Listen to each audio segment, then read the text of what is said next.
Hello, Kate. How are you doing? I'm doing quite well this evening. How are you?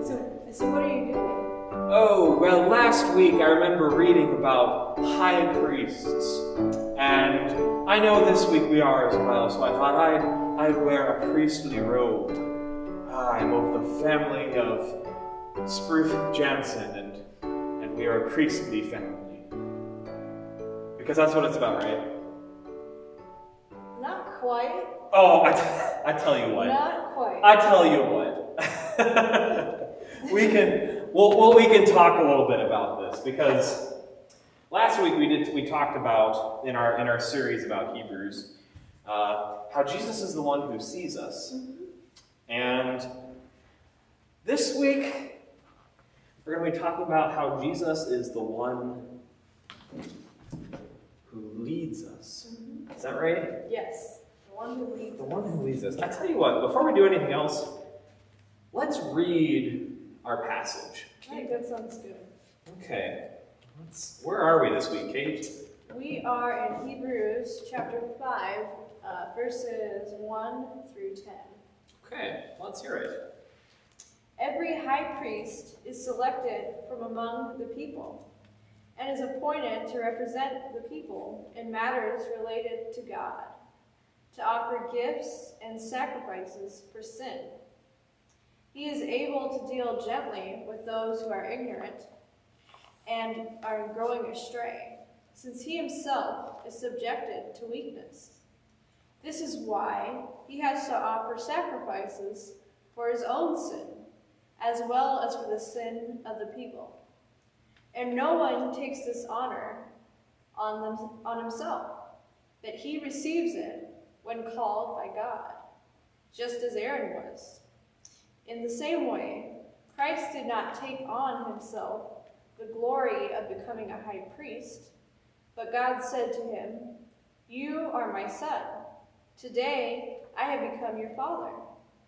And he says in another place, "You are a priest forever, in the order of Melchizedek."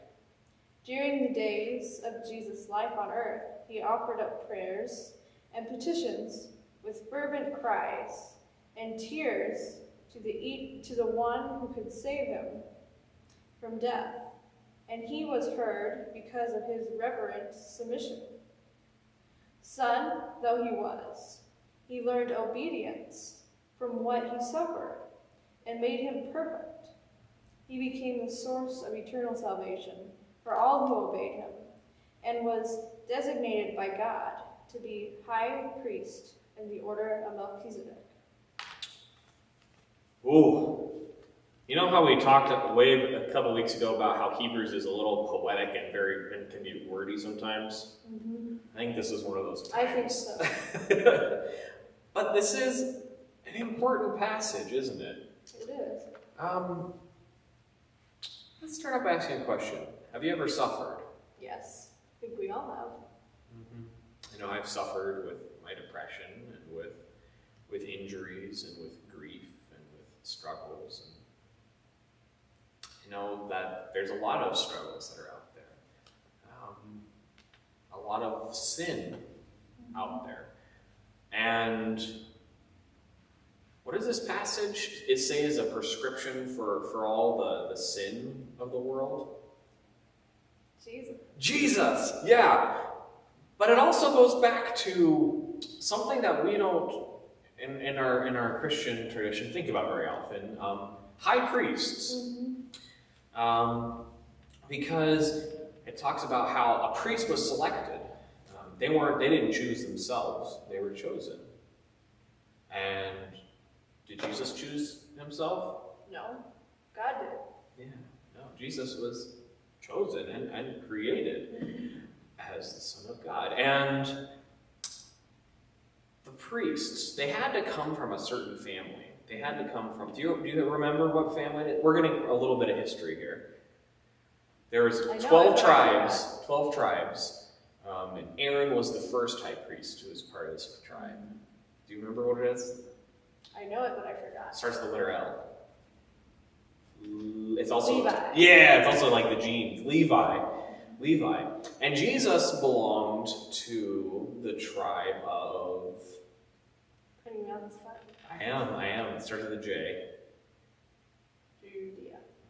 No. Judah. Yep. Judah. Judea is named after that tribe.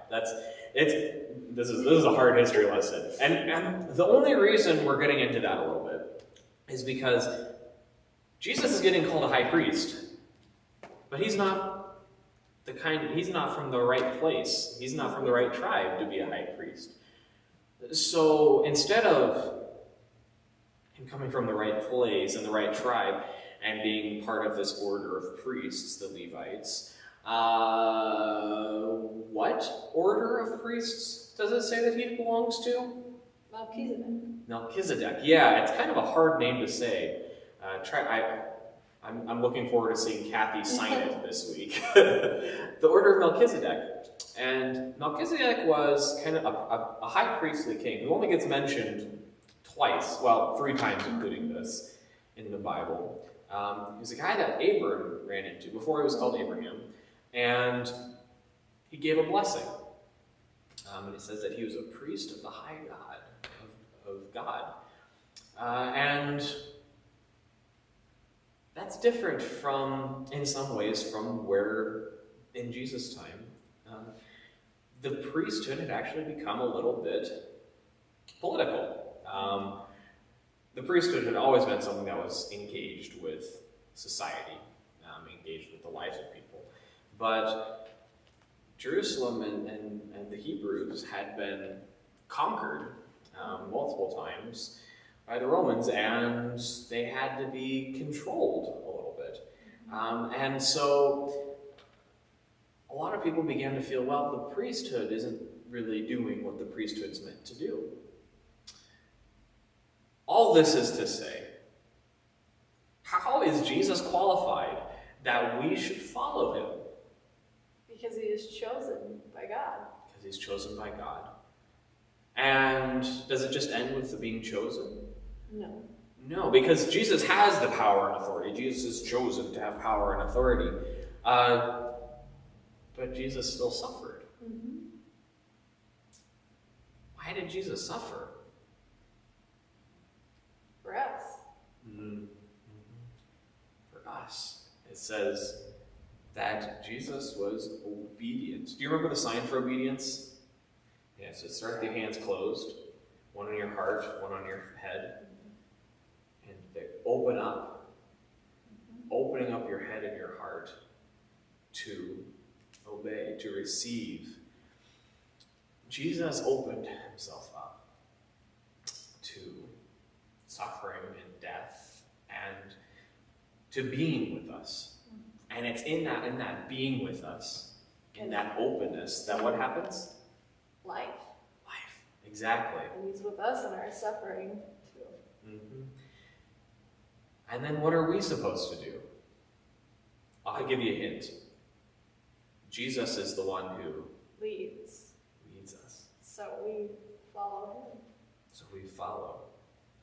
We follow as Jesus sees us, as Jesus leads us, as Jesus says, hey, you also ought to open yourself. Obey the will of God, which in a very short amount of time is to love God and love your neighbor as yourself, even to the point of death, like Jesus being led to death on a cross. Kind of scary. It is. But it doesn't just end with death. No, it doesn't. No, because Jesus leads to resurrection and life. Wow. That's some leader that we've got. That is. He is. So, our invitation this week is to follow Jesus as he leads, as he obeys. So too let us obey